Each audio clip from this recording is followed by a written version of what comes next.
are talking about this right now. Allegedly, the Uncle Dennis. Yeah. Uncle Dennis is no joke. Was asking for a lot of stuff from the other teams. Houses, planes, sponsorship, guaranteed sponsorship money, just as an example. They're throwing this stuff out there. All of those things are supposedly illegal in the collective bargaining agreement. I have no idea whether this is true or not. I'm not trying to cast any aspersions on Uncle Dennis, but people in NBA circles are talking about this as we speak.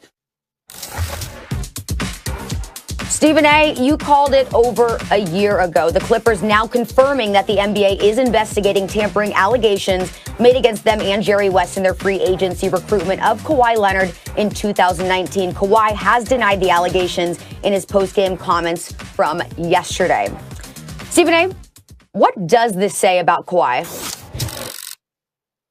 Well, first of all, to address the reporting situation, as I highlighted on First Take nearly a year ago, I have no idea whether those things were true. What I was reporting was what was being said by other officials in the league, and that this would not go away because some of the things that was being requested and asked for were a bit exorbitant, to say the least. Obviously it's come to fruition, and that's what the NBA is investigating now, because a lot of people were making big stinks about that. Having said all of that, what does this say about Kawhi Leonard? Max, I hope you're sitting down when I say this, and I hope you completely understand where I'm coming from by the time I'm finished. But what this says is that Kawhi Leonard isn't worth it. Now, let me make sure that I'm specific with what I mean. Kawhi Leonard is a superstar basketball player. He's one of the top 5 players in the National Basketball Association. What he's capable of doing on both ends of the floor. Averaging 27 last year, being an elite defender. All of these things are true about Kawhi Leonard, and I don't mean to imply otherwise. But here's why I tell you he's not worth it. Because of what the Clippers gave up for him, he has to do more than that. When you give up a slew, like 5 first-round picks and, a couple of swaps and second-rounders and all of this stuff, so folks can go and get Paul George because you mandated that was what needed to be done in order to get your services in a Clippers uniform, then you owe it to them not just to average points and rebounds and defend. You have to be that quintessential leader. You have to galvanize the troops and inspire others to be all they can be. You can't be a detriment, whereas you're making demands. You're engaging in load management. You practice when you want. You play when you want. The minutes you dictate. And the word that is prominently associated with you is indifference. Not when it comes to your specific play, but when it comes to those other ancillary things that inspire and contribute to a winning culture. You can't be distant and apart and apathetic to that. You have to embrace that wholeheartedly, because that's what you need to do when you've made the demands that you've made. Yeah, the Clippers didn't have to do it, and we understand that, but they did it for you. They did it because you said you were only coming if those conditions were met. Get me Paul George. And so that's where it all comes in. If you just signed for money, Max, and you decided to come there because they offered you the max and you wanted to be back in LA near your home and all of that other stuff, none of this applies. But when you hold them hostage, essentially, to get the player, this one specific player that you wanted with you, even if they had to mortgage the house and arguably their future to do so, then you owe them more than 27-7 a game and being a great player and an elite defender. You owe it to them to do everything you can as a leader to galvanize the troops and bring everything together so you can develop and ultimately help sustain a winning culture. He hasn't done that part yet. And that's why I say at the moment, he hasn't been worth it. What does this say about Kawhi Leonard? Let me get to that in 1 second. First, Stephen A., Jerry West presided over, he was the executive for the Showtime Lakers. That man later got Shaq and Kobe. Jerry West was running around telling people when Kobe was still 17, he's going to be the greatest player of all time. but I'll deny it if you ever tell One of anyone the I said greatest. that, right? Yeah, He said one of then I think he said greatest. I didn't hear that firsthand, but that came back to me. He said greatest, but maybe you're right. Well, he told me one of. And he told me one of. Yeah.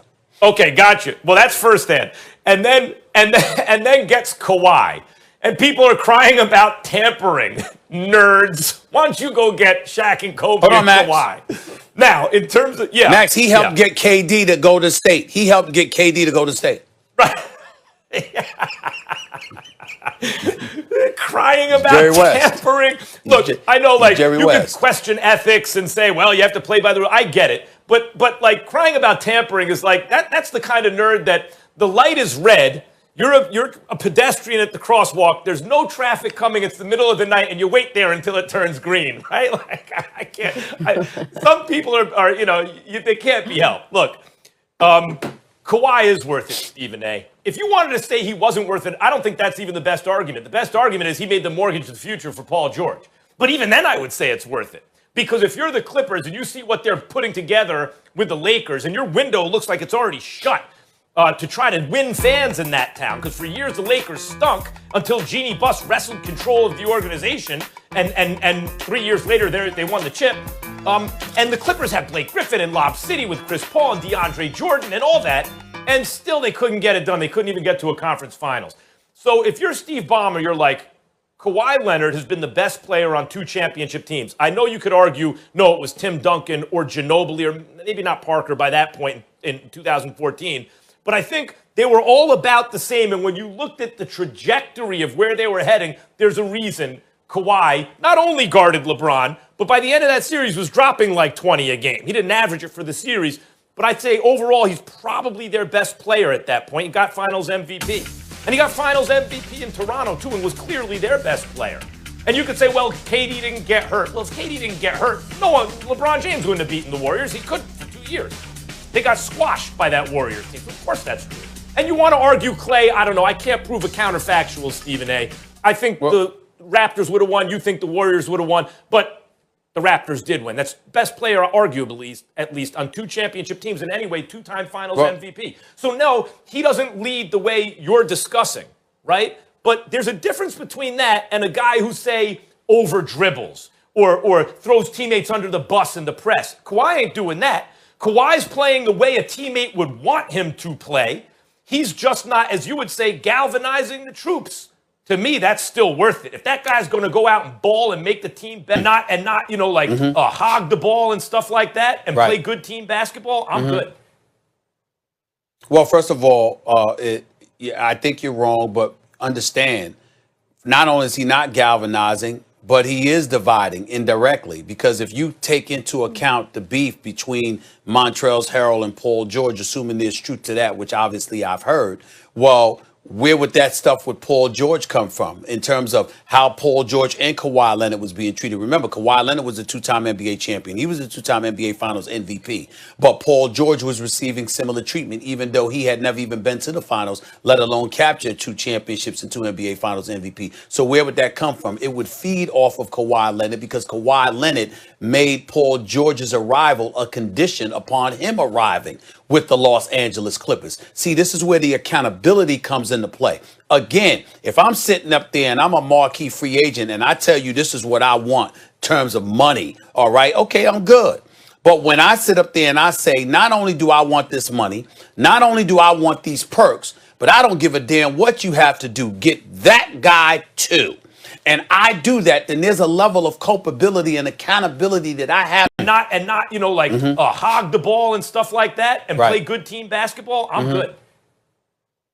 Well, first of all, I think you're wrong, but understand, not only is he not galvanizing, but he is dividing indirectly. Because if you take into account the beef between Montrezl Harrell and Paul George, assuming there's truth to that, which obviously I've heard, well, where would that stuff with Paul George come from in terms of how Paul George and Kawhi Leonard was being treated? Remember, Kawhi Leonard was a two-time NBA champion. He was a two-time NBA Finals MVP. But Paul George was receiving similar treatment, even though he had never even been to the finals, let alone capture 2 championships and 2 NBA Finals MVP. So where would that come from? It would feed off of Kawhi Leonard because Kawhi Leonard made Paul George's arrival a condition upon him arriving with the Los Angeles Clippers. See, this is where the accountability comes into play. Again, if I'm sitting up there and I'm a marquee free agent and I tell you this is what I want in terms of money, all right, okay, I'm good. But when I sit up there and I say, not only do I want this money, not only do I want these perks, but I don't give a damn what you have to do. Get that guy too. And I do that, then there's a level of culpability and accountability that I have.